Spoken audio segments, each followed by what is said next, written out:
Friends, today we're going to tell you about the marriage of a fakir and a princess and the story of the king becoming a monkey. How a magic-doing king became a monkey. Let's listen. Once upon a time, there was a very beautiful village. In the same village, there lived a king and his wife. She had a beautiful daughter. The father loved his daughter very much. When the daughter became eligible for marriage, his relations started coming from other kings. He was also meeting boys to get his daughter married, but till now, no one was able to marry his daughter. One day, a beggar fakir, who was about 70 years old, came to his village and said to the king, "I want to marry your daughter." Hearing this, the king got very angry and said, "How dare you? So much so that you even think about my daughter." He told his men to immediately blow his neck. How did he dare to even think of making my daughter his wife? The fakir was arrested, taken away and put in prison. That fakir said, "Try to understand me, I want to marry your daughter, but there is a big reason behind it." But the king said, "I don't want to hear even a single word, take him away from here immediately and put him in prison. Put that fakir in prison." When this news reached the princess, she said to her father, "What are you doing? It is not a good thing to do this with an old man." He said, "Don't get in the way of those princess fakirs." She used to respect her very much. She said, "Whatever may be the case, I do not like that the king of this country should oppress an old person like this." The king said, "Your word will be accepted. Now go from here." She had left from there, but she did not know that he had brought the message of marriage to her. When the princess came to know that this fakir had brought the message of marriage for her, she came again to her father and asked, "What is this fakir? Had he asked me to marry him?" The king had forbidden everyone from telling his daughter because she was very stubborn, and whatever decision she took, she would follow through even if it meant facing hardships. Now, when the king came to know that his daughter had learned the truth, he said angrily, "My only daughter, my beloved daughter, after marrying the old man, did he even think about how my daughter, who is very intelligent, would react?" She remained silent in front of her father at that time, but she thought in her heart, "If that fakir really wants to marry me, then there must be some reason behind it." At that very moment, she went to the prison to meet the fakir and asked, "Why do you want to marry me?" The fakir said, "When I marry you after that, you will know yourself why I have married you." She said, "Okay, I'm ready to marry you." This news spread like wildfire. The princess wanted to marry that old fakir, and the king himself had agreed to it. When the king tried to convince his daughter, she replied, "You have brought me up with great love. You have fulfilled all my wishes. Now the matter is about marriage. When I want to get married, I will marry only that person whom my heart desires." But the king was not ready to accept that his only princess should marry a fakir. She said, "I want to marry him because there is truth in his eyes which I have never seen in anyone's eyes to date." At the behest of his daughter, finally, the king had to agree. He announced to the entire sultanate that his daughter was getting married, but this marriage would be very simple. There would be only nikah, and from today onwards, my daughter would not live in the palace but would go to his hut with him. He was very angry because he did not want his daughter to marry that old fakir, but she was doing her own thing. So, he decided to punish his daughter by making her leave all the comforts of the palace to live in a hut with that beggar. After all, what could be a bigger punishment for a princess than this? The king's order was very strange for the people, but the most surprising thing was the unique story. No one could understand why a young princess would marry an old fakir. Anyway, she got married to the fakir on the king's orders and went to the fakir's house. It was just a small hut under a tree. The fakir reached there and told his wife, "This is my small house. You married me without knowing the reason. You are a very good-minded person. I want to thank you for this, but I don't have anything like that. I remain hungry all day long and pray at night whenever I can get something to eat from somewhere. If I get it, I will eat it. Will you live with me in this condition?" The princess said, "If I have married you, it means that I will have to live in the condition you keep me in." The fakir said, "I have married you. There are two big secrets hidden behind this. But why did you marry me?" She said, "I had prayed in the court of Allah that if a virtuous person comes into my life, I will accept him as my husband, even if he is a prince of some kingdom. Or you may be a dervish and you came to our place on the same day. I saw my prayer being accepted with my own eyes. That is why my father was also angry, but I accepted this relationship considering Allah Ta'ala as the Nazir. Then whatever happens, I will be with you. I would like to live together. She was so patient that the fakir was very happy to have such a wife, and both of them would remain hungry all day and worship Allah all night. Fakirs do not do any work without any purpose. That princess knew this very well. She was thanking Allah by leaving the royal lifestyle and adopting a life of beggars. That fakir, seeing his wife in this condition, always kept praying for her in the courtyard of Allah Tabarak Ta'ala. One day, the fakir had gone out of the forest for some work. An unknown man came there to meet the princess. He was a servant sent by her father. He said, "Your father likes you very much and says that our princess is also happy with that fakir or his. My heart is full. Tell her that if she wants to come back to the palace, we will call her back to the palace and get this relationship ended." The princess said, "It seems that my father did not recognize me. I am very happy with him and God bless you. But I am ready. He is my husband." That servant said that your father has sent a very big pearl for you, and that servant insisted and kept the pearl there and went away. When the fakir came back from his work, he saw the pearl in front of him. He said, "Who gave this to you?" She told the whole story. He said, "If you are not happy with me, you want to go back to your parents, then you can go. I will not hold any grudge against you. I agree with you, but I would like that you are happy." On this, the princess said, "I am very happy with you, and I do not lack anything. I have got everything in your face. I do not know what you want. I just stay here with you for the sake of Allah. I am talking about this pearl. I did not want to keep it, and the servant forcibly kept it with me. Then the fakir said that you have no attachment to it, or your father has sent it for you." She started telling me that everything. "It is my attachment which I have got from Allah Almighty. Otherwise I don't want anything else. I just wanted to say that the pearl disappeared from there." Seeing this, the fakir smiled. "You did not tell your wife what all this had happened. You said that you are a noble Parsa woman. That is why the pearl went there on its own from where it came. A brave woman lived with her husband lovingly. There was so much age difference, but even then she was at peace.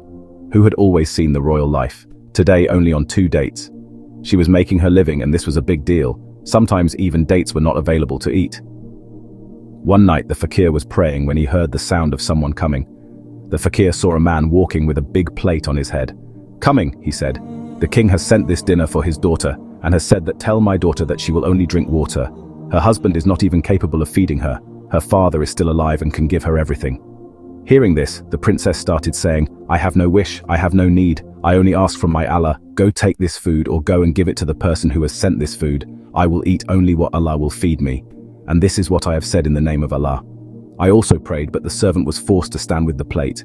The princess got angry and said, "I will not eat this food. I am not the destroyer of the blessings of Allah." Hearing these words of the princess, the fakir had tears in his eyes. He said, "Allah Ta'ala, O Allah, she asks from you because of me. She is living her life on Venus.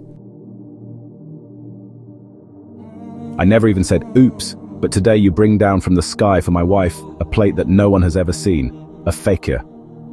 The prayer was heard, and a silver plate was coming down from the sky in which the food was kept. Seeing this scene, the king's servant lost his senses and went back towards the palace taking his food. Now here the fakir said, "You always say that you will eat only when Allah Ta'ala will feed you. This food has come for you from the sky from Allah Ta'ala." Now the princess ate that food along with her husband. Today, for the first time since her marriage, she ate a full meal. On this, he thanked Allah Ta'ala. When the servant returned to the palace, he said to the king that now he should not worry about his daughter at all. For her, silver utensils are falling from the sky. She is living a very good life, and she is someone who seems to be a prince of some sultanate. The king said, "How could this happen? If it was so, then why would he live in a hut? How could my daughter go against me?" Hearing these words of his servant, the king's ears perked up, but he did not say anything in front of him. He said, "I should also see where the food for my daughter comes from." One day he secretly disguised himself and reached near the fakir's hut. Here the fakir again prayed in the name of Allah. He saw with his own eyes that a plate was coming down from the sky, and there was such food in it which no one had eaten till date, nor such food had been cooked in the king's palace till date. Seeing all this, his blood cooled and he went to his palace. I came back. He started walking left and right. He said, "I think this fakir is a great magician. That is why he is ordering food from above like this." He told his special man, "We will have to eliminate that magician. That magician has ruined our life." The employee said, "Yes, I know a magician who can fight him. He is a very accomplished magician. No one's magic works before his magic. Everyone fails in front of him, and he is a dervish." "What is this 70-year-old man whose feet are hanging in the grave?" The king said, "Okay, immediately call that magician and bring him to me." When the magician came, he was told everything and said, "Allah fakir, in this way, take my daughter with you." They took her away, and as a magic, they are feeding her daily. When the princess gets to eat such good food every day, then it is obvious that she will sing praises of the same. "I just want my daughter back at any cost." That magician has started the practice. After doing it for a few days, he came to know that he is not a magician, but he is from Allah. So it is not so easy to compete with him. The magician came straight to the king and said, "I cannot compete with him because if I stood up, I would suffer a huge loss." The king asked what kind of loss would happen. He said, "I just don't want to do any magic." The king got angry after hearing this because, till now, he was tolerating every insistence of his daughter. Now when he saw that the magician was not ready to do it, he said to the magician, "If you cannot do this, you cannot bring my daughter back. Then I will do this myself to bring my daughter back. Can you teach me this amala?" The magician refused the king and said, "You do not know that your kingdom will be overturned and nothing will be left." The king replied, "I want my daughter back at any cost." Now the magician asked the king to teach him that amala. Started here, the daughter was taking the name of Allah and was pretending to be her husband. She was offering namaz and was getting closer to Islam. The peace she was getting in sleeping on the mat of the hut, she could never find that peace in the palace. She was not found on a soft mattress, but her father was away from Islam and engaged in witchcraft because he had to defeat the fakir of Allah at any cost. He had to bring his daughter to himself. Now the king had asked the magician to complete the task. Having learned this, he wore the attire of a magician, sat at one place, drew a circle, and started reciting the mantra. In that mantra, he was asking for such powers with the help of which he wanted to destroy the fakir. But those fakirs of Allah were the powers of the Supreme Lord from whom they were praying. No power could work in front of him. The fakir of Allah had understood that someone was flirting with him and wanted to separate his wife from him. He did not want to let this happen under any circumstances, because whatever he did all this for the same reason. Then he opened the Holy Quran and started reciting it. The king was blowing towards him again and again by reciting the mantra, but every time he turned towards him. Now the king started reciting a special mantra. When he recited the mantra, so a big, fat, fresh wild monkey came there, and the king said, "Go and tear apart the fakir in the forest and bring my daughter back to me." On the king's orders, the monkey went running towards the forest. But here the fakir of Allah was reciting the Holy Quran in a beautiful voice. When the monkey reached that fakir, hearing the sound of the recitation of the Quran Sharif, he sat there to listen to the recitation. All his magic ended here. The king looked at the monkey and then he started taking the name of Allah Ta'ala. As he kept on taking the name of Allah, the king's condition was getting worse. The magician had already told him that if the magic got stuck and if something went wrong, then something would happen to him that he could never imagine. He would be turned into an animal, and that animal from which he would want to seek help because he had chosen the monkey to attack the one of Allah. Now its appearance was like that of a monkey. It happened, and the monkey who had come to attack the fakir disappeared from there. The fakir looked at the princess and said, "Forgive me, I have not done well to you." The princess said, "What did you do, fakir?" "It seemed that I had made your father look like a monkey. I did not want this, but the magic he had done on me was backfired on him." When the princess heard this, she felt very sad and said that now they should go to the palace immediately. Let's see what is the real matter. She reached the palace with her husband. There was a stampede there. Everyone was saying, "What happened to the king? What happened to the king? How did his face become like that of an animal?" Seeing the fakir at the door, the doorman asked. She was not allowed to go inside and said that he was a very big magician and he had done this to our king. The princess said, "I am the princess of this place. Let me come." As soon as she came inside, she saw her father in this condition. Her tears were flowing. He was beating his head. His face was like that of a monkey, and the rest of his torso was like that of a human being. The daughter started crying after seeing her father in such a form. She asked, "Why is all this happening to you?" Because he had become like a monkey dot. Whatever he was her father and she was a daughter. Seeing the face of her father, she started crying. She said, "Why did you do this to us?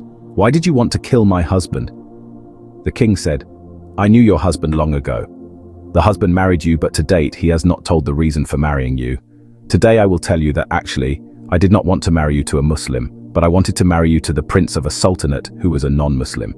She had a huge property, and I wanted to take over that country by marrying her to you. That's why I did not tell you this, because you were very close to Deen, and I knew that you are very pious, worshipful, and you want that your husband should follow the true path."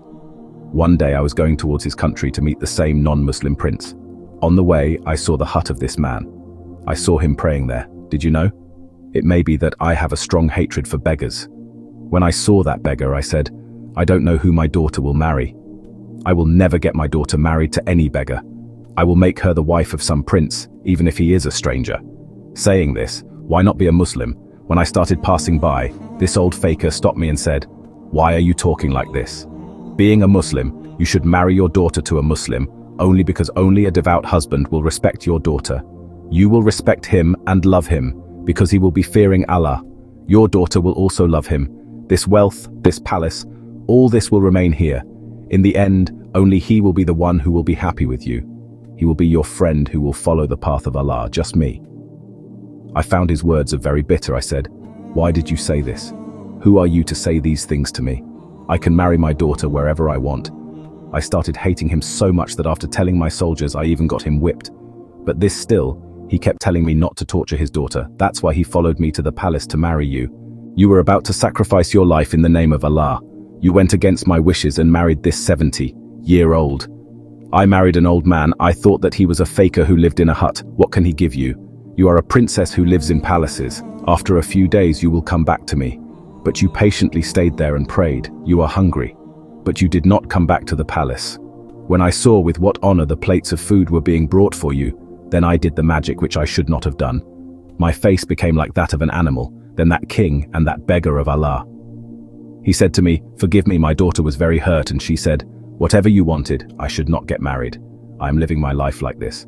But whatever Allah wanted, it happened for the best, and I've got the best husband from Allah. He is afraid of sex, avoids worship, is honest, and respects his wife. I have always wanted that whatever I get should come from Allah. My husband has also been given to me by Allah, even though he is 70 years old. I am sure about this. But I am also happy because a husband who respects his wife is good. Why should I search for a prince who has a huge kingdom but a very small heart? I pray to Allah that I will get him, then what else do I need?" While she was still speaking, the fakir's face changed in a moment, and he became young and beautiful. When she looked carefully at her husband, she said, "Who are you?" The man of Allah said, "I am your husband." He couldn't believe it. The king was also very surprised to see this. He was crying and regretting his condition. He said, "I bit the 70-year-old man so much that my face became like that of a monkey. But this is Allah's people again." The fakir, who became young, said in his voice, "Yes, I am your husband, the husband who was written in your destiny. You used to say that whatever you get, you should get it from Allah. You will ask for it from Allah. Allah does not give the best, Allah gives it. He gives the best. You lived your life with patience and gratitude. You ate whatever I fed you. You never even said, oops. Allah Pak was pleased with you and gave you the husband you deserved. Then he took his wife with him and went to the forest. When we started passing through the road, he said, 'We are not going to this hut.' He said, 'I am taking you to the place where you will become a queen. This hut, this forest, and this empty tree, all this was your test. You have succeeded in this test. I told you that when you will know the reason, you will thank Allah. Whatever he asked from Allah Ta'ala, Allah never disappointed him. Of course, for those who trust in the people of Allah, Allah Ta'ala blesses them with that place, where even their pride cannot go, That's why, dear friends, we all should have faith only in Allah's religion and should ask from Allah's religion. That's all in today's video.